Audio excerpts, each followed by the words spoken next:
Hello everyone, स्वागत है आज की इस वीडियो में। दोस्तों, जैसा कि हम समांतर श्रेणी को डिस्कस कर रहे हैं और समांतर श्रेणी में हम लोगों ने जनरल टर्म पे कुछ क्वेश्चन को प्रैक्टिस कर रहे हैं। तो आपके एक्सरसाइज 5B का 16वां क्वेश्चन हम डिस्कस करने वाले हैं। इसमें टोटल 23 क्वेश्चन है, जो कि 25 क्वेश्चन तक हम लोग डिस्कस कर चुके हैं। ठीक है, मुझे उम्मीद है कि आप लोग पीछे का वीडियो देखकर ही यहाँ पे आए होंगे इस वीडियो को देखने के लिए। देखिए, पुराना देखे रहेंगे तभी नया चीज़ समझ में आता है। ठीक है, तो चलिए क्वेश्चन नंबर 16 को स्टार्ट करते हैं और देखते हैं क्या है। कह रहा है कि किसी समांतर श्रेणी का यमवा पद n है। ठीक है, कोई समांतर श्रेणी है, उसका यमवा पद आपको कितना दिया है, n दिया है, तथा यनवा पद आपको यम दिया है। ठीक है मेरे भाई, कोई श्रेणी है, उसका यमवा पद n है तथा यनवा पद यम है। तो सिद्ध करना है कि पीवा पद आपका क्या होगा, p plus n minus P होगा, तथा सिद्ध कीजिए कि यम प्लस n वहाँ पद आपका शून्य होगा। तो देखो भाई, आपको कोई किसी श्रेणी का पद दिया रहे, चौथा पद दिया रहे, पांचवा पद दिया रहे, तो मतलब ऐसे में हमें क्या करना है, सबसे पहले आपको उस समांतर श्रेणी का सार्वंतर निकालना है और प्रथम पद निकालना है। जब आपके पास फर्स्ट टर्म हो जाएगा और डिस्क्रिमिनेंट हो जाएगा तो आप समांतर श्रेणी का कोई भी पद लिख पाएंगे। ठीक है, तो वही हम काम करेंगे। सबसे पहले क्या करेंगे, प्रथम पद पता करने की कोशिश करेंगे और सार्वंतर पता करने की कोशिश करेंगे। तो कैसे पता करेंगे, ध्यान दीजिए। यहाँ पे हम लिखेंगे हल। माना समांतर श्रेणी का प्रथम पद क्या है भैया, प्रथम पद a तथा सार्वंतर आप मान लीजिए कितना है, d। ठीक है, सार्वंतर आप मान लीजिए क्या है मेरे भाई, d। हमने क्या माना है कि प्रथम श्रेणी आपका a है और सार्वंतर क्या है, d है। अब हमें क्या दिया है, देखो, श्रेणी का यमवा पद n है। अरे मेरे भाई, श्रेणी का किसी भी श्रेणी का यमवा पद क्या होता है, कैसे लिखोगे, पहला टर्म और यमवा पद का मतलब क्या, नंबर n की जगह पे m रखेंगे, -1 इंटू डी। यही तो लिखते हैं। किसी भी श्रेणी का यमवा पद कैसे लिखते हैं, a plus n minus 1 into D. तो ये आपका प्रथम पद हो गया। यहाँ पे ये नंबर ऑफ टर्म्स है, यहाँ पे हमें नंबर ऑफ टर्म्स क्या दिया, यम दिया है। अब इसकी वैल्यू हमें कितना दिया भाई, n दिया है। तो क्या हो जाएगा, n के इक्वल हो जाएगा, इक्वेशन बन जाएगा आपका 1। ठीक है, समझ में आया। ओके, आगे कह रहा है कि यनवा पद भी आपका यम है। तो यनवा पद क्या होता है, यनवा पद होता है a plus n minus 1 into D. इसकी वैल्यू किसके इक्वल दिया है, यम के इक्वल दिया है। तो ये आपका समीकरण नंबर क्या हो जाएगा, 2 हो जाएगा। ठीक है, यहाँ आपका इक्वेशन नंबर 2 बन के तैयार हो गया। अब हमें क्या करना है, इस दोनों इक्वेशन को घटा देना है। चलिए, तो यहाँ पे लिखेंगे क्या, समीकरण 1 माइनस 2 से, समीकरण 1 क्या है मेरे भाई, a plus m minus 1 into d बराबर n। समीकरण 2 क्या है, a plus n minus 1 into d is equal to m। ये हो गया। अब इसको घटाएंगे तो क्या हो जाएगा, माइनस माइनस माइनस, ये कैंसिल हो जाएगा। देखिए, घटाने पर चिन्ह बदल जाता है, साइन बदल जाता है नीचे का। ठीक है, तो इतना आप समझिएगा। अब इसको कैसे लिखेंगे भाई, m माइनस 1 इंटू डी। यहाँ पे देखिए प्लस नहीं रहेगा, यहाँ पे माइनस रहेगा। तो ब्रैकेट में n माइनस 1 इंटू डी, यहाँ पे n फिर माइनस m। ठीक है, इतना आपको समझ में आ रहा है। अब हम क्या करेंगे, d को कॉमन ले लेंगे। देखिए, जब d कॉमन लेंगे तो ये माइनस अंदर जाके इसको प्लस कर देगा। ठीक है, तो कैसे हो जाएगा, m माइनस 1 माइनस n, ये वाला माइनस मिलके प्लस 1 हो जाएगा, इंटू डी हो जाएगा n माइनस क्या हो जाएगा, m। यहाँ से 1 से 1 कैंसिल हो जाएगा। तो आपको d की वैल्यू मिल क्या रही है मेरे भाई, आपको d की वैल्यू क्या मिल रही है, आपको यहाँ पे d की वैल्यू देखिए क्या मिल रही है, ध्यान दीजिए। यहाँ पे आपको मिल रही है m minus n into d बराबर n माइनस m। ठीक है, यहाँ से जब आप d निकालोगे तो n माइनस m ऊपर, नीचे क्या जाएगा, m माइनस n। अब हमें क्या करना है, माइनस को कॉमन लेना है। जब आप माइनस कॉमन लोगे तो n माइनस m बटा के n माइनस m हो जाएगा कि नहीं। देखो, ये पूरा कैंसिल हो जाएगा तो ये माइनस ऊपर चला जाएगा, बचेगा क्या, d की वैल्यू क्या आ गई आपकी, -1 के बराबर आ गई। ठीक है मेरे भाई, यहाँ से आपने डिस्क्रिमिनेट, जिसे सार्वंतर कहते हो, सार्वंतर की वैल्यू क्या आई है, -1 के इक्वल आ गई है। अब इसी d का वैल्यू हम किस में रखेंगे, समीकरण 1 में रखेंगे। ठीक है, यहाँ पे लिखेंगे d का मान 1 में रखने पर। अब ऐसा क्यों कर रहे हैं, देखिए अभी पता चल जाएगा ऐसा हम क्यों कर रहे हैं। आप 1 में भी रख सकते हो, 2 में रख सकते हो, मेरा मन है 1 में रखने का, इसलिए मैं 1 में रख रहा हूँ। तो यहाँ पे जब d का मान 1 में रखोगे तो भाई क्या हो जाएगा, a plus m minus one into d, d कितना है आपका -1 है, बराबर कितना है भाई एन। अब इसको थोड़ा सा सॉल्व करते हैं तो ए बराबर क्या हो जाएगा, ये माइनस, देखिए यहाँ पे क्या है, एम की कोफिशिएंट क्या है प्लस है, ये तो मिल के क्या हो जाएगा -1 इंटू -1 +1 हो जाएगा इक्वल टू एन हो जाएगा। यहाँ से ए की वैल्यू क्या आ जाएगी, ध्यान दीजिए, ए जब आप निकालने जाओगे तो एन प्लस एम -1 उस साइड जाएगा प्लस एम हो जाएगा, +1 उस साइड जाएगा -1 हो जाएगा। तो आपका यहाँ से ए भी निकल के चला आया मेरे भाई और डी भी निकल के चला आया। अब ध्यान दीजिए, जब भी आपको ए पता चल जाए डी पता चल जाए, आप श्रेणी का कोई भी पद लिख पाएंगे। कैसे लिखेंगे, देखिए आपसे पूछा क्या है, पहले ध्यान दीजिए, आपसे पूछा है कि श्रेणी का पीवा पद इतना होगा ना, तो किसी भी श्रेणी का पीवा पद कैसे लिखोगे, श्रेणी का पीवा पद लिखने के लिए पहला पद पता होना चाहिए और एन की जगह पे यहाँ पे पी हो जाएगा -1 इंटू डी। आपको ए कितना दिया है, अब ये बताओ ए आपको कितना दिया है, यहाँ पे ए कितना है, ए आपका कितना है बता दीजिए, एन प्लस एम -1 यही है, प्लस पी को रहने दीजिए, 1 को रहने दीजिए, डी की वैल्यू क्या आई है -1 आई है। ठीक है, हमने सब्स्टिट्यूट कर दिया, प्रतिस्थापित कर दिया ए और डी की वैल्यू कहाँ से, जो हमने यहाँ पे निकाला था। ठीक है, समझ में आ रहा है आपको, ओके। तो यहाँ पे ए पी बराबर क्या हो जाएगा, एन प्लस एम -1। अब देखिए ये वाला -1 पी को क्या कर देगा -p, और -1 + 1 मिलके आपका क्या हो जाएगा 1 हो जाएगा। ठीक है, ये हो जाएगा। अब देखिए यहाँ से 1 और 1 कैंसिल हो जाएगा, तो ए पी की वैल्यू क्या आ गई, एन प्लस एम -p। ठीक है मेरे भाई, यही आपसे प्रूव करने के लिए कह रहा था। देखिए यही कह रहा था कि पीवा पद क्या होगा, पीवा पद आपका एम प्लस एन -p होगा, तो यही आपका क्या हो गया, प्रूफ हो गया। अतः पीवा पद आपने सिद्ध कर दिया। ठीक है, कोई दिक्कत यहाँ पे नहीं। अब हमसे क्या पूछ रहा है भाई कि सिद्ध कीजिए कि एम प्लस एनवा पद आपका क्या होगा, 0 के बराबर होगा। तो चलो एम प्लस एनवा पद कैसे होगा, ये ऐसे हो जाएगा, ए चाहिए और ए, देखिए यहाँ पे हम एन की जगह पे क्या रखेंगे, फार्मूला क्या होता था आपका, A N is equal to A plus N -1 into D. तो एन की जगह पे क्या गया, एम प्लस एनवा पद, तो एम प्लस एनवा पद आपसे पूछा है, तो एन की जगह पे एम प्लस एनवा, ठीक है, -1 इंटू डी, डी होता है ये। अब हम क्या करेंगे, वैल्यू को सब्स्टिट्यूट कर देंगे, किसकी वैल्यू, ए की वैल्यू क्या आई है, एन प्लस एम -1 आई है, प्लस यहाँ पे एम प्लस एन -1, डी की वैल्यू क्या आई है -1 आई है। इस -1 को अंदर भेजते हैं, देखते हैं क्या आता है, एन प्लस एम -1 प्लस मिलके माइनस हो जाएगा आपका, यहाँ पे -m हो जाएगा, -1 प्लस एन -1 ठीक है। अब देखोगे भाई एन से एन कैंसिल, एम से एम कैंसिल, 1 से 1 कैंसिल, तो क्या आ गया, 0 आ गया, क्या आ गया, 0 आ गया। यही हमसे प्रूफ करने के लिए कह रहा था क्वेश्चन में कि सिद्ध कीजिए कि एम प्लस एनवा पद आपका 0 होगा, तो आपने यह सिद्ध कर दिया। ठीक है, तो आपसे क्वेश्चन में यही सब चीज़ पूछा था भाई कि समांतर श्रेणी का यमवा पद ये है, एनवा पद ये है, सिद्ध कीजिए कि इसका पद ये वाला ये होगा। तो कैसे करना होगा, ये पूरा मेथड आपको मैंने बता दिया है। मुझे उम्मीद है कि आप समझ गए हैं। ठीक है, तो इसको नोट कर लीजिए, अब हम क्वेश्चन नंबर 17 को बताने वाले हैं। ठीक है, तो दोस्तों क्वेश्चन नंबर 17 देखिए क्या कह रहा है, कि यानी कि किस मान के लिए दोनों समांतर श्रेणियों, एक पहला समांतर श्रेणी ए, दूसरा समांतर श्रेणी ए कि nवें पद बराबर होंगे। ठीक है, ये आपके एनसीईआरटी में दिया गया है। देखिए आपको दो समांतर श्रेणी दिया है, उसका पूछ रहा है कि nवें पद किस n के लिए बराबर होगा। ठीक है, n के किस नंबर के लिए वो बराबर होगा। तो करेंगे क्या मेरे भाई, पहले देखो, सबसे पहले आपको पहला श्रेणी कौन सा है, पहले श्रेणी पे श्रेणी क्या दिया है, समांतर श्रेणी क्या दिया है आपको यहाँ पे। ठीक है, पहला AP आपको कितना दिया है बताइए, 63, 65, 67 ... इन्फिनिटी। यहाँ से प्रथम पद आपको कितना दिया है ये बता दीजिए। तो प्रथम पद आप बता दीजिए कितना दिया है भाई, 63 है। ठीक है, सार्वंतर कितना आ जाएगा ये भी बता दीजिए। सार्वंतर जब करेंगे तो 65 में से 63 घटा दीजिए, तो कितना आ जाएगा आपका, आ जाएगा 2, यही आ जाएगा। अब यहाँ से हम लिखेंगे श्रेणी का nवां पद, क्या लिखेंगे मेरे भाई, श्रेणी का nवां पद। तो जब श्रेणी का nवां पद होता है, किसी भी समांतर श्रेणी का nवां पद होता है a plus N -1 into d.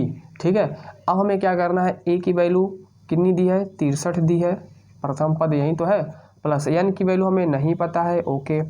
D हमें कितना दे दिया है, 2, तो 63 + 2n - 2 63 में से 2 घटा दो 61 plus 2n is equal to an। मतलब ये आपको क्या दे दिया है, श्रेणी का nवां पद यहाँ से आपने निकाल लिया भाई। इसी प्रकार आपको दूसरी समांतर श्रेणी क्या है, इसी प्रकार दूसरा एपी कितना दिया भाई, देखो यहाँ पे दिया है 3, 10, 16 डॉट डॉट डॉट इन्फिनिटी। ठीक है, ये आपको दिया। यहाँ से प्रथम पद कितना है, प्रथम पद आपको दिया है 3, समझ में आ रहा होगा। और समांतर श्रेणी डी कितना हो जाएगा, 10 में से 3 घटा दो 7। यहाँ तक कोई समस्या नहीं। आपने क्या किया भाई, पहले एपी का आपने nवां पद निकाला है, अब दूसरे एपी का क्या निकालेंगे, nवां पद निकालेंगे। ठीक है, nवां पद कैसे निकालते हैं, एक ही फार्मूला है, an is equal to A plus N minus 1 into d. जब यहाँ पे आप पुट कर दोगे तो ए की वैल्यू कितना रखोगे भाई, 3 प्लस एन की वैल्यू वहीं रहेगी, डी की वैल्यू 7 हो जाएगी। तो an इज इक्वल टू कितना हो जाएगा, 3 प्लस 7n माइनस 7। तो an की वैल्यू क्या आ जाएगी, 7 में से 3 जाएगा -4 plus 7n is equal to an। आपने यह समांतर श्रेणी का, इस समांतर श्रेणी का nवां पद लिख दिया। ठीक है, ओके, लिख दिया। अब क्या कह रहा है कि दोनों के nवें पद बराबर होंगे, nवें पद बराबर होंगे। इसका मतलब क्या, अगर हम इसको an1 बोल रहे हैं या इसको हम बोल देते हैं a-n। ठीक है, कहने का मतलब प्रश्नानुसार। अब देखो समझो बात को, प्रश्नानुसार क्या कह रहा है क्वेश्चन, कि जो an होगा वो बराबर होगा a-n के। ये आपको इन्फॉर्मेशन यहाँ पे दिया हुआ है, nवें पद बराबर होंगे किस n के लिए, तो nवें पद बराबर है, यही आपको दिया है। अब किसके लिए बराबर होंगे, ध्यान दीजिए। तो an की वैल्यू कितना गिवन है, 61 प्लस 2n गिवन है बराबर, और a-n की वैल्यू कितनी गिवन है, -4 प्लस 7n। ठीक है, अब यहाँ से n की वैल्यू निकाल लेंगे, हमारा आंसर आ जाएगा। तो कैसे होगा भाई बताइए ज़रा, 2n को उस साइड करिए, 4 को इस साइड करिए, तो 61 प्लस 4 बराबर 7n माइनस 2n हो जाएगा। 61 4 कितना हो जाएगा, 65, और 7 में से 2 जाएगा, कितना बचेगा, 5n। यहाँ से n की वैल्यू क्या आ जाएगी, बता दीजिए भाई, n की वैल्यू आ जाएगी 13। ठीक है, अतः n की वैल्यू क्या, 13। अतः क्या पूछ रहा है, n के किस मान के लिए, n के 13वें मान के लिए, मतलब 13वें पद के लिए आपकी क्या होगी, वैल्यू बराबर होगी। यहाँ पे लिख लीजिएगा किस मान के लिए, तो 13वें पद आप बराबर होंगे कब, जब n की वैल्यू क्या रहेगी, 13। तो क्वेश्चन में क्या था, इस समांतर श्रेणी का nवां पद लिखो और इस समांतर श्रेणी का nवां पद लिख के दोनों को इक्वेट कर दो, बराबर कर दो, वहाँ से n की वैल्यू जो आएगी वहीं आपकी फाइनल आंसर होगी। ठीक है मेरे भाई, तो यही आपका क्या हो जाएगा, फाइनल आंसर हो जाएगा।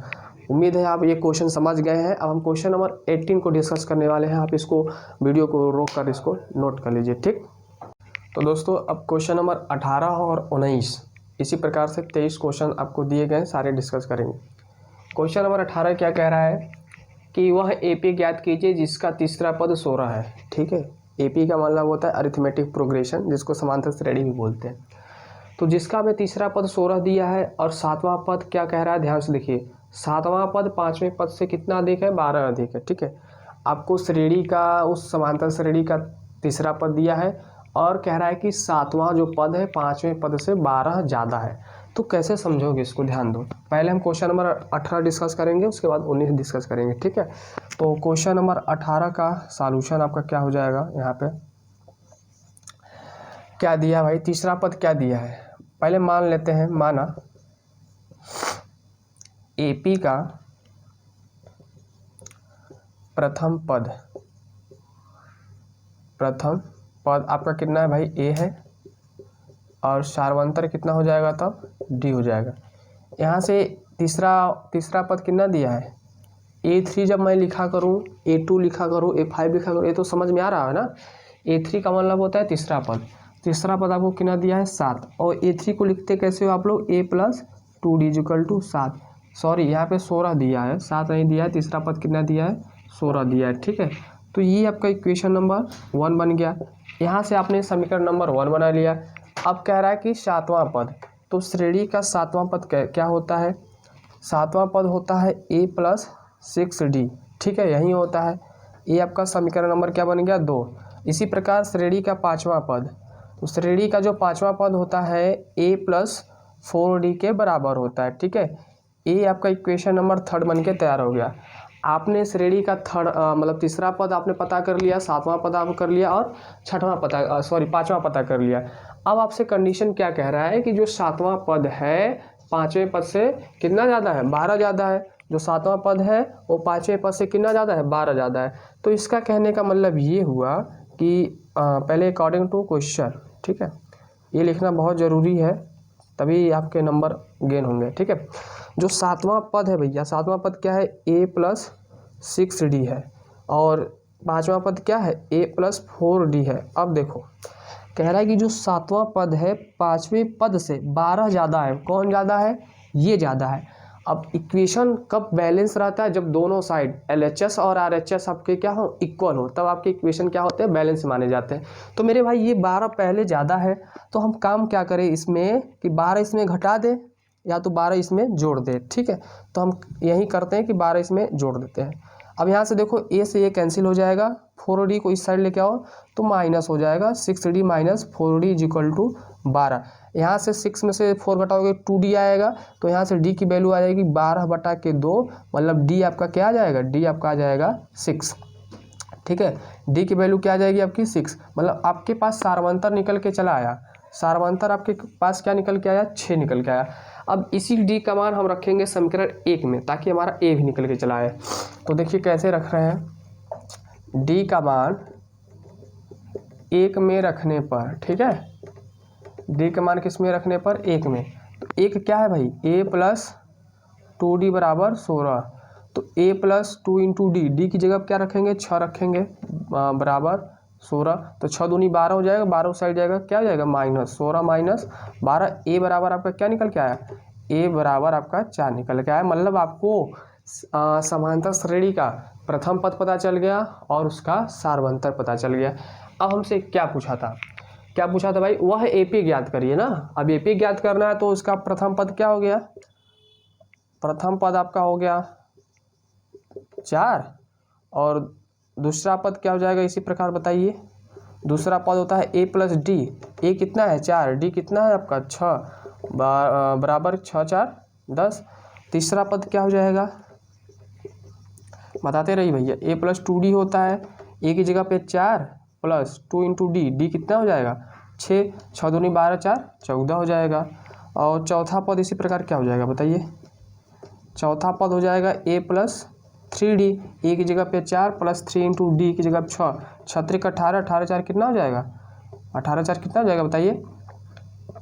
यहाँ पे 6 × 18, 18 4 कितना हो जाएगा, 22 हो जाएगा, ठीक है। ये यहाँ देखिए 6 दूनी 12, 12 4 कितना होगा, 16 होगा, ठीक। तो इसको ध्यान रखिए। कहने का मतलब आपकी जो AP बन के आई है, AP बन के क्या आई है, 4 10 16 22 ... इन्फिनिटी। यही आपका पूरा फाइनल आंसर हुआ क्वेश्चन नंबर 18 का, आपसे यही पूछा था दोस्तों, ठीक है। अब इसको आप नोट कर लीजिए, हम क्वेश्चन नंबर 19 डिस्कस करने वाले हैं, ठीक। चलिए दोस्तों क्वेश्चन नंबर 19 के बारे में बात करते हैं। देखिए क्वेश्चन 19 नंबर आपके NCERT में भी दिया है। क्या कह रहा है कि समांतर श्रेणी 3, 15, 27, 39 ... का कौन सा पद इसके 94वें पद से 132 अधिक होगा। अब बात को समझिए, आपको पहले AP क्या दिया है। पहले मान लेते हैं कि आपका जो प्रथम पद होगा, माना प्रथम पद A आपका कितना है, यहाँ पे 3 है, सार्वंतर कितना हो जाएगा, 15 में से 3 घटा दो भैया, कितना आ जाएगा, 12 आ जाएगा, यही तो आएगा। अब कह रहा है कि इसका कौन सा पद 94वें पद से 132 होगा। तो सबसे पहले हम इस श्रेणी का, इस समांतर श्रेणी का 54th टर्म को लिखते हैं। कैसे लिखेंगे, AP का 54वां पद क्या हो जाएगा, a54 is equal to a+n-1 into d। a की जगह पे 3 प्लस n की जगह पे क्या हो जाएगा 54 - 1, d की जगह पे 12। तो 3 + 54 में से घटा दो भैया 53 इंटू 12। अब हमें क्या करना है, 53 का मल्टीप्लाई किस में करना है, 12 का। तो कितना हो जाएगा, 3 दूनी 6, 5 ताई 5 दूनी 10, फिर यहाँ पे हो जाएगा ये, बताइए सही है कि नहीं। 6 3 5 1 6, 636 और 3 कितना हो जाएगा 639। यह आपके श्रेणी का जो है, समांतर श्रेणी का 54th जो टर्म होगा, पद होगा, वो आपने यहाँ पे निकाल के लिख लिया। अब आप ध्यान दीजिए, कह रहा है कि कौन सा पद उसके 54वें पद से 132 होगा। अब जो टर्म पूछ रहा है वो ज़्यादा है, कितना ज़्यादा है, 132 ज़्यादा है। अभी कौन सा टर्म है अभी हमें नहीं पता मेरे भाई, बात को समझो। जो आपको टर्म कह रहा है कि उससे 132 ज़्यादा है ना, वो ज़्यादा है जो नहीं दिया है। कौन, तो भाई ये कम है, कम है तो हम क्या करेंगे, इसमें 132 जोड़ देंगे, ठीक है। इसमें 132 क्या करेंगे, जोड़ देंगे। तो जब 132 जोड़ेंगे तो वहाँ पे जो nवां पद क्या हो जाएगा आपका, यहाँ पे देखिए लिख रहे हैं आप, AP का nवां पद या nth टर्म आपको कितना है, A प्लस n-1, ठीक है, D। यहीं आपको कितना दिया है, यहाँ पे an में हमें क्या जोड़ना पड़ेगा, an आपको कितना दिया बताइए, यहाँ पे 639 प्लस 132 जोड़ देंगे। ऐसा इसलिए कर रहे हैं कि हम मान लेते हैं, माना भाई, जोड़ो कितना रहा है, तो 9 2 11, 3 3 6 1 7 और 6 1 7, 771वां आपका जो पद होगा वो बराबर होगा 771वां जो आपका पद आएगा, टर्म आएगा जो वो 132 ज़्यादा होगा। तो यहाँ पे हम क्या रखेंगे, 771 इक्वल टू A की वैल्यू क्या है आपके पास 3 है, प्लस n आपको नहीं दिया है, और आपको D कितना दिया भाई, D आपको 12। तो 771 इंटू 3 प्लस 12 माइनस 12n, यहाँ पे क्या हो जाएगा 12n माइनस 12, 12 में से 3 घटा दीजिए, कितना आ रहा है 9 आ रहा है, 9 इस साइड आएगा माइनस प्लस हो जाएगा क्योंकि ये माइनस है। तो 7 7 1 प्लस 9 बराबर 12n, 9 1 10, 7 1 8, 7 आ जाएगा 12 डिवाइड बाई n, काट देंगे कितने बार में जाएगा, यहाँ पे काट दीजिए, तो 2 छक्के 12, 2 तिहाई 6, 2 9 18, ठीक है, ये हो जाएगा। अब कितना आ रहा है भाई 36, तो ये बटा के 6 कम 6, 6 के 36, कितना बचा, 3 बचा, 3 ही बचेगा ना, 6 पंजे 30। तो n की वैल्यू क्या आ गई आपकी, n की वैल्यू आ गई आपकी 65, n की वैल्यू क्या आ गई 65। आपसे क्या पूछ रहा था, कौन सा पद 54वें पद से 132 से अधिक होगा, तो आप लिख लीजिएगा। आप अगर लिखना चाहेंगे तो कैसे लिखेंगे, अतः वह पद 54वें पद से 132 अधिक होगा, ठीक है, 132 क्या होगा भाई, अधिक होगा। कैसे अधिक होगा, यहाँ पे आपको जो क्वेश्चन में दिया था ये, आप यहाँ पे 132 क्यों ऐड करेंगे, क्योंकि हम मान लेते हैं भाई ये हमारा छोटा है ऑलरेडी, 54वां पद जो आएगा छोटा होगा, जो हमें पता नहीं है, ठीक है। तो आप ऐसे में क्या करेंगे, इस 54वें पद में आप 132 जोड़ दीजिए, क्योंकि ये छोटा है तो दोनों को बैलेंस करने के लिए अब इसी में जोड़ दीजिए 132। जब जोड़ेंगे तो बस काम बन जाएगा और आपका आंसर आ जाएगा। तो ये क्वेश्चन नंबर 19 का सॉल्यूशन था, आप इसको नोट करिए। और हम क्वेश्चन नंबर 20 डिस्कस करने वाले हैं। ओके, तो भाई ये जो क्वेश्चन है 20 है, थोड़ा सा कॉम्प्लिकेटेड है, समझने के लिए है। ध्यान दीजिए क्या कह रहा है कि समांतर श्रेणी का सार्वंतर समान है। दो आपको समांतर श्रेणी दिया है, उसका जो डिस्क्रिमिनेंट है सार्वंतर है वो इक्वल है। यदि इनके 100वें पद का अंतर 100 है तो इनके 1000वें पद का अंतर क्या होगा। सबसे पहले ध्यान दो क्या करेंगे, सबसे पहले लिखेंगे हल। माना पहले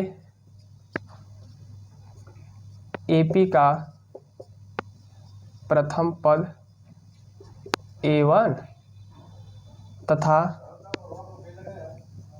दूसरे AP का प्रथम पद आप मान लीजिए क्या है भैया, A2 है, ठीक है। ऐसा हम मान लेंगे कि मान लेंगे जो हमारा पहला AP है उसका फर्स्ट टर्म A1 है और जो सेकेंड AP है उसका फर्स्ट टर्म क्या है, A2 है, ठीक है। अब दोनों का सार्वंतर क्या है, समान है, तथा सार्वंतर D1 पहले का है, दूसरे का क्या है, D2 है। दोनों का सार्वंतर समान है तो मान लेते हैं कोई ये चीज़ है, ठीक है। कोई ऐसा मान लेते हैं कि दोनों का सेम है तो चाहे कुछ भी लिखो, D लिखो, D1 D2 कुछ भी लिखो, ठीक है। ये D1 है आपके पहले AP का सार्वंतर, ये दूसरे AP का सार्वंतर ये है, दोनों बराबर है तो हमने D से इसको इक्वेट कर दिया।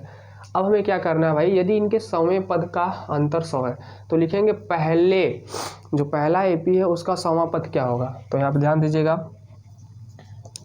पहले एपी का 100वां पद, ठीक है, क्या हो जाएगा भाई, तो पहले एपी का 100वां पद हो जाएगा आपका A100 इज इक्वल टू, पहला पद क्या है आपका A1 है, प्लस एन की वैल्यू क्या हो जाएगी 100 माइनस 1, डी आपका क्या है डी है, ठीक है। तो यहाँ से A100 क्या जाएगा, यहीं इसको इसी पे छोड़ दीजिए, या इसको और लिखना चाहे तो A1 प्लस 19D, ये आपका समीकरण नंबर 1 बन गया, ठीक है। इसी प्रकार दूसरे एपी का 100वां पद लिखेंगे, तो यहाँ लिखेंगे दूसरे पद का 100वां पद, ध्यान दीजिएगा भाई कैसे हो रहा है। दूसरे पद का 100वां पद लिखने जाएंगे तो A100 is equal to A2 हो जाएगा, क्योंकि दूसरे एपी का आपने प्रथम पद A2 माना है, प्लस 100 माइनस 1 इंटू कितना हो जाएगा D। अब इसको सॉल्व करोगे भैया, 100 A2 प्लस 99 D हो जाएगा, क्या हो जाएगा 99 आपका D, ये आपका समीकरण बन के 2 तैयार हो गया। अब हमें क्या दिया है, इनके 100वें पदों का जो अंतर है वो 100 है, मतलब आपका ये पहले एपी का जो आया है 100वां पद और दूसरे एपी का जो आया है 100वां पद, दोनों का डिफरेंस कितना है 100 के बराबर है। कहने का मतलब ये हुआ मेरे भाई कि कहने का मतलब ये हुआ कि आपका A1 plus 99D minus A2 plus 99D का जो अंतर है वो 100 के बराबर है। पहले एपी का अंतर दूसरे एपी के साथ कितना है 100 दिया, ये आपको क्वेश्चन में देखिए यहाँ पे दिया है। जब क्वेश्चन को बार बार थोड़ा सा पढ़ेंगे, दिमाग लगाएंगे, तब समझ में आ जाएगा। तो अब यहाँ से इसको सॉल्व करते हैं, तो A1 plus 99D minus A2 minus 99D is equal to 100। देखिए यहाँ से ये खत्म हो जाएगा, तो A1 माइनस A2 की वैल्यू क्या आ गई 100 के बराबर आ गई। ये आपने यहाँ से A1 और माइनस A2 की वैल्यू आपने निकाल लिया, ये आपका समीकरण नंबर 3 बन के मेरे भाई तैयार है। आपके पास समीकरण 3 बन गया है, A1 A2 आप यहाँ पे दोनों का डिफरेंस 100 है। अब हमें क्या पूछ रहा है, इनके 1000वें पद का अंतर क्या होगा, ठीक है। तो चलिए लिखते हैं, पहले एपी का 1000वां पद क्या हो जाएगा बताइए ज़रा आप, तो ये हो जाएगा क्या is equal to A1 plus 1000 minus 1 into D। अरे भाई पहले एपी का प्रथम पद तो यही है और टर्म नंबर ऑफ टर्म्स आपने ये माना है, तो यहाँ से हो जाएगा, देखिए मैं थोड़ा सा यहाँ पे लिख दे रहा हूँ क्योंकि जगह की कमी है, तो A1 प्लस 999D समीकरण नंबर 4। कोई समस्या है, 1000वां पद आपने ये लिखा। इसी प्रकार दूसरे एपी का 1000वां पद क्या हो जाएगा बता दीजिए जल्दी से, तो A2 प्लस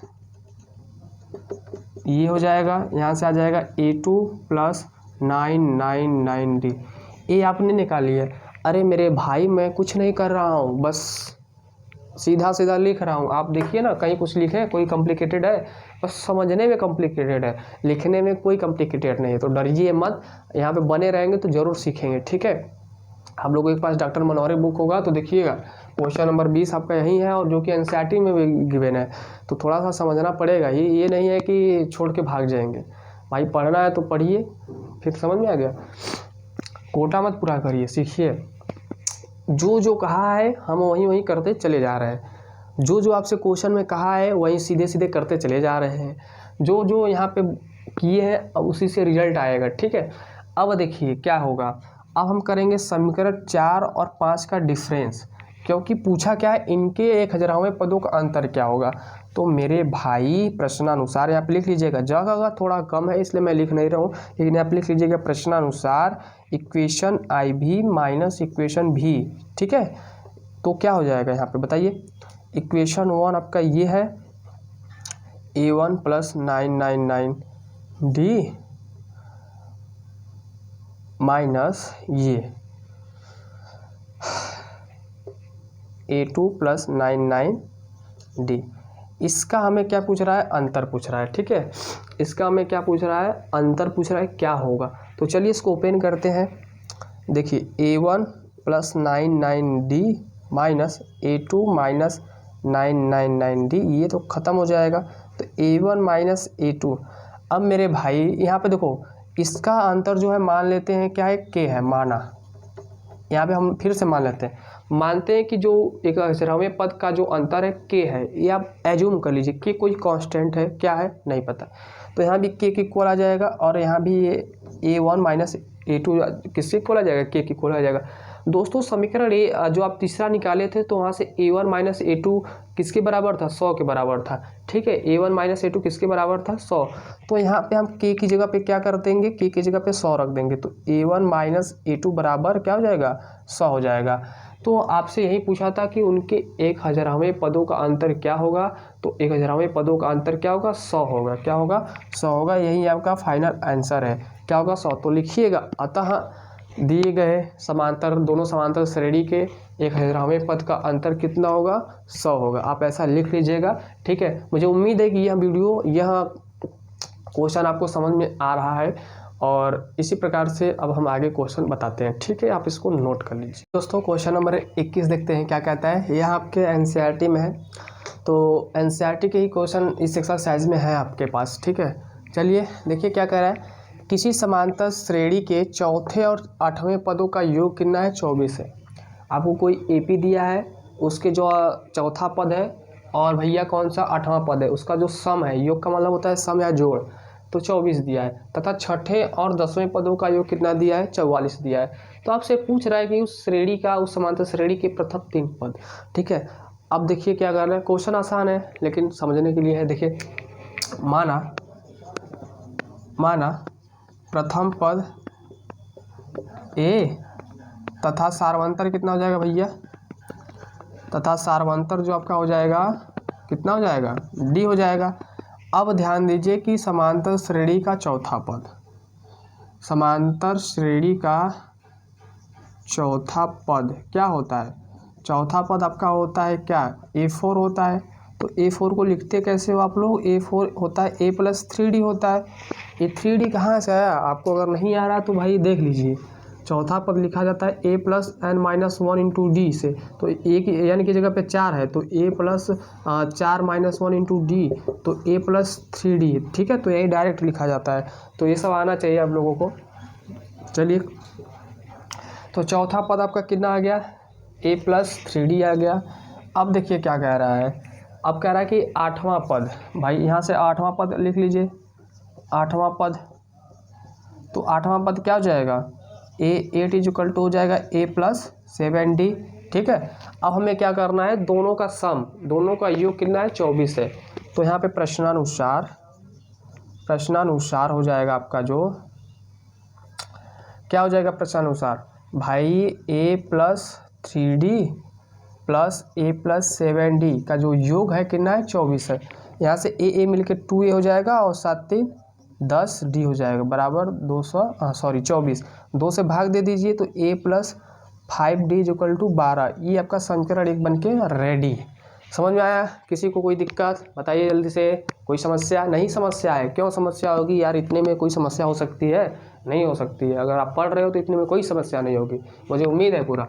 अब आगे बढ़ते हैं, क्या कह रहा है कि श्रेणी का, उसी समांतर श्रेणी का 6वां पद और 10वां पद। तो भाई श्रेणी का जो, आप समांतर श्रेणी का जो 6वां पद होगा लिखते हैं A प्लस 5D से, और उसका 10वां पद लिखेंगे A प्लस 9D से लिखेंगे। ठीक है, फिर ये लिख लिए। अब दोनों का जो सम है, योग है कितना, 44 है। तो पुनः क्या हो जाएगा भाई, 5वां पद 6वां पद, ये दोनों का सम किसके साथ, 10वें पद के साथ। तो A प्लस 9D का जो सम है कितना है, 44 है। ये आपको क्वेश्चन में ऑलरेडी दिया है, हर चीज़ आपको दिया है, बस समझना है, समझ के लिख देना है। तो भाई देखो A प्लस 5D है। ठीक है, A प्लस 5D का वैल्यू कितना है, A प्लस 5D की वैल्यू यहाँ पे आप निकाले, समीकरण 1 से कितना है, 12। 12 रख दीजिए, प्लस A प्लस 9D हो जाएगा, बराबर 44 हो जाएगा। ठीक है, अब ये इसको उधर करिए, माइनस हो जाएगा। तो A प्लस 9D बराबर 44 माइनस 12, ए प्लस 9D बराबर 4 में से 2 गया 2, 4 में से 1 गया 3। ये आपका समीकरण नंबर बन के 2 तैयार हो गया। भाई आपके पास समीकरण 1 है, समीकरण 2 है, दोनों को सॉल्व करिए। ठीक है, समीकरण को सॉल्व करें तो यहाँ पर लिखेंगे समीकरण 1 तथा 2 से समीकरण 1 क्या है, A plus 5D equal to 12, 2 क्या है, A plus 9D equal to 32। ठीक है, माइनस माइनस माइनस 9 से डी जाएगा भाई, 5 जाएगा 4D, 2 3 में से गया 2, तो डी की वैल्यू आ जाएगी 5। डी की वैल्यू क्या गई 5। डी का मान उठा के समीकरण 1 में रख दीजिए। आप लिखिएगा डी का मान 1 में रखने पर, जब भैया डी का मान 1 में रख देंगे तो या इसको ऊपर करो थोड़ा सा, देखो यहाँ पे थोड़ा सा जगह नहीं है इसलिए एडजस्टमेंट करना पड़ेगा। ज़िंदगी में एडजस्टमेंट बहुत ज़रूरी है मेरे भाई। डी का मान आ गया, अब डी का मान हम समीकरण 1 में रखेंगे। डी का मान 1 में रखने पर, ठीक है, तो डी का जब मान 1 में रखेंगे तो a प्लस 5 इंटू डी आपका कितना है 5 है बराबर 12, तो 5 × 5 = 25 बराबर 12। ए की वैल्यू हो जाएगी ये बराबर 13। ठीक है, 25 में 12 घटाओगे तो -13। आपको प्रथम पद पता चल गया, सार्वंतर पता चल गया। आप चाहे जितना पद लिखो, क्या पूछ रहा है 3 पद पूछ रहा है, अतः प्रथम पद -13। ठीक है, दूसरा पद क्या हो जाएगा इसी प्रकार बता दीजिए। तो दूसरा पद हो जाएगा क्या, a प्लस डी लिखा जाता है, तो a की वैल्यू -13 प्लस डी की वैल्यू 5, 13 में से 5 घटा दीजिए कितना रहा है -8। तीसरा पद क्या होता है भाई, a प्लस 2d होता है, a की वैल्यू -13, 2 इंटू डी कितना है 5 है, तो -13 प्लस 10 बिल्कुल कितना हो जाएगा -3 हो जाएगा। तो भाई आपका प्रथम पद -13, दूसरा पद -8, तीसरा पद -13 है। ठीक है, कोई समस्या इस क्वेश्चन में एक बार देख लीजिए, एनसीईआरटी का भी है, तो इस क्वेश्चन में आपको कोई समस्या नहीं होगी मुझे उम्मीद है। तो मेरे भाई 2 क्वेश्चन और बचे हैं, उसको भी डिस्कस करते हैं, आप इसको नोट कर लीजिए। दोस्तों एक्सरसाइज 5B का यह क्वेश्चन नंबर 22 है। एक क्वेश्चन और बचा है, इसको करने के बाद एक क्वेश्चन आपके एक्सरसाइज में और बचेगा, उसको भी मैं डिस्कस करने वाला हूँ। तो इस क्वेश्चन थोड़ा सा मज़ेदार है, लैंग्वेज प्रॉब्लम है, लैंग्वेज बेस्ड पे है। कैसे होगा, कह रहा है कि झांसी ने 1995 में, कोई लड़का है या लड़की भी हो सकती है, ठीक है, झांसी नाम का सॉरी दोस्तों, आइए, कह रहा है कि झांसी ने 1995 में 5,000 रुपये के मासिक वेतन पर कार्य आरंभ किया और प्रत्येक वर्ष 200 रुपये की वेतन वृद्धि प्राप्त की। वाह, किस वर्ष में उसका जो वेतन हो जाएगा 7,000 हो जाएगा। ठीक है, देखिए क्वेश्चन समझिए, जब वो काम प्रारंभ किया था एकदम स्टार्टिंग से, उसकी सैलरी कितनी थी भाई, उसकी सैलरी थी 5,000। ठीक है, उसकी जो सैलरी थी कितनी थी 5,000, 5,000 ही थी ना भाई, एक बार देख लिया जाए। जी, क्वेश्चन में 5,000 दिया है। ठीक है, कह रहा है कि प्रत्येक वर्ष बाद 200 रुपये की वृद्धि होती है। तो भाई जब पहला उसका वेतन 5,000 था, फिर बाद में जब उसका वेतन हो जाएगा कितना हो जाएगा बताओ, क्या हो जाएगा, इसमें 200 जोड़ोगे तो 5,000, ये फिर अगले बार ये हो जाएगा। ठीक है, ऐसे बढ़ते चला जाएगा, क्योंकि जो 200 रुपये है इसका इंक्रीमेंट हो रहा है, मतलब बढ़ता चला जा रहा है। थोड़ा सा नाक जाम है मेरा, इसलिए मैं बोल नहीं पा रहा हूँ, तो उम्मीद है कि आप लोग समझ रहे होंगे मेरी बात। ठीक है तो भाई सर्दी जुकाम है, इसलिए थोड़ा बोलने में इधर उधर हो जाता है, तो उसको आप लोग मैनेज किया करिए। ठीक, मैनेज करना सीखिए, समझ में आया ना, बहुत कुछ ज़िंदगी सिखाएगी अभी आप लोगों को। तो ये जो भैया 5,000 पे स्टार्ट किया है, 200 बढ़ते हुए चला जा रहा है, मतलब हर साल आपका कितना बढ़ रहा है 200, हर साल आपका 200 प्लस हो रहा है। ठीक है, आगे भी जब तक हो जाएगा 200 उसका बढ़ता जाएगा। तो आपसे क्या पूछ रहा है कि किस वर्ष में उसका पैसा कितना हो जाएगा 7,000 के बराबर हो जाएगा, किस वर्ष में उसका 7,000 होगा। तो मेरे भाई आपको क्या दिया है, प्रथम पद दिया है और सार्वंतर दिया है। समझ में आ गया क्वेश्चन? हटा दे इसको जी, हटा दीजिए। अब देखिए दिया क्या है, देखिए दिया क्या है, दिया है प्रथम पद। ये सब पकड़ने का तरीका भैया, दिया है प्रथम पद कितना 5000, सार्वंतर कितना दिया है आपको ये बता दीजिए। तो सार्वंतर आपको दिया है 200। अगर आप मेरी बातें से सहमत है तो बताइए, अगर आप मेरी बात से सहमत हो तो बताइए मैंने सही लिखा है। हाँ सही लिखा है कि नहीं? जी हाँ सही लिखा है। अब आपसे एक पूछ रहा है कि किस वर्ष में उसका पैसा इतना हो जाएगा, तो मतलब ये एलथ टर्म का वैल्यू कितना दे दिया है, 7000 के बराबर दे दिया है। आपसे सिर्फ और सिर्फ एल की वैल्यू पूछ रहा है। तो भाई एलवा पद क्या होता है, एपी का एलवा पद, एनवा पद क्या होता है, एपी का एनवा पद होता है A plus N minus 1 into D. अब ए एन की वैल्यू कितना दे दिया भाई 7000, ए हमें कितना दिया है 5000 प्लस एन हमें नहीं दिया है, डी हमें कितना दे दिया है 200।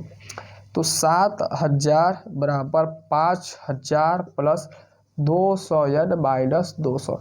5000 में से 200 माइनस करोगे 4800 हो जाएगा, 4800 इस साइड आएगा माइनस हो जाएगा। तो 7000 माइनस 4800 बराबर 200 एन। अब क्या करेंगे, घटा देंगे तो कितना आ जाएगा भाई बताइए। यहाँ पे 200 एन बराबर 0 0 और 10 में से 8 जाएगा 2, 6 से 4 जाएगा 2, यही आ जाएगा। चलिए मान लेते हैं यहीं आ रहा है। यहाँ पे इसको घटा के आप देख लीजिएगा यहीं आ रहा है 2200।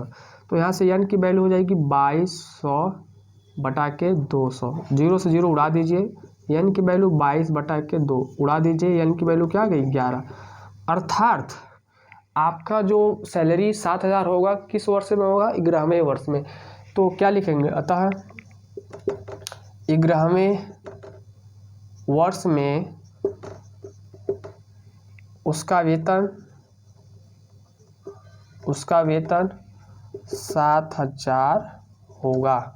ठीक है, उम्मीद है आप यह समझ गए हैं कैसे कर रहा है भाई। इनका वेतन 11वें वर्ष में जाके 7000 होगा। देख रहे हैं कितनी स्लोली इंक्रीज कर रहा है। तो आज के डेट में अगर आप लोग ध्यान नहीं देंगे तो ऐसे ही 15-20 साल लग जाएंगे, इतने ही आपकी सैलरी इंक्रीज। तो ये कहने का मतलब ये हम इस प्रॉब्लम के बारे में डिस्कस कर रहे थे, तो प्रॉब्लम आप समझ गए हैं। बाकी क्या है रियल लाइफ में आप लोग अच्छे से समझ रहे हैं। ठीक है, एक क्वेश्चन लास्ट क्वेश्चन और बचा है भाई, इसको नोट कर लीजिए। क्वेश्चन नंबर 23 जो कि लास्ट है उसको मैं बताने वाला हूँ। ओके मेरे भाई, एक्सरसाइज 5B का यह लास्ट क्वेश्चन होने वाला है 23।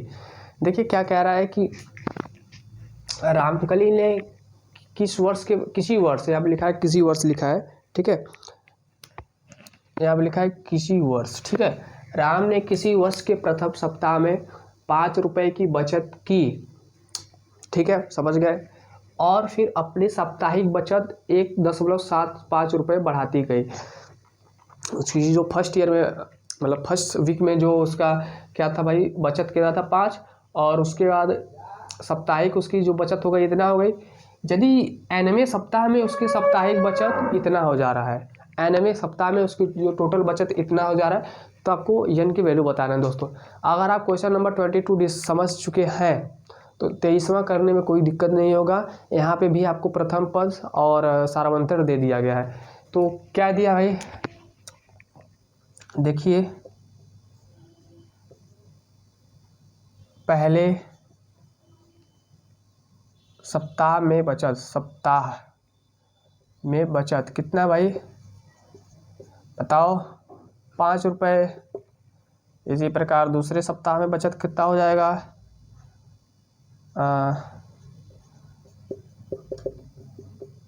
5 प्लस 1.75 जोड़ेंगे तो 5 कितना हो जाएगा 6.75। तीसरे में कितना हो जाएगा,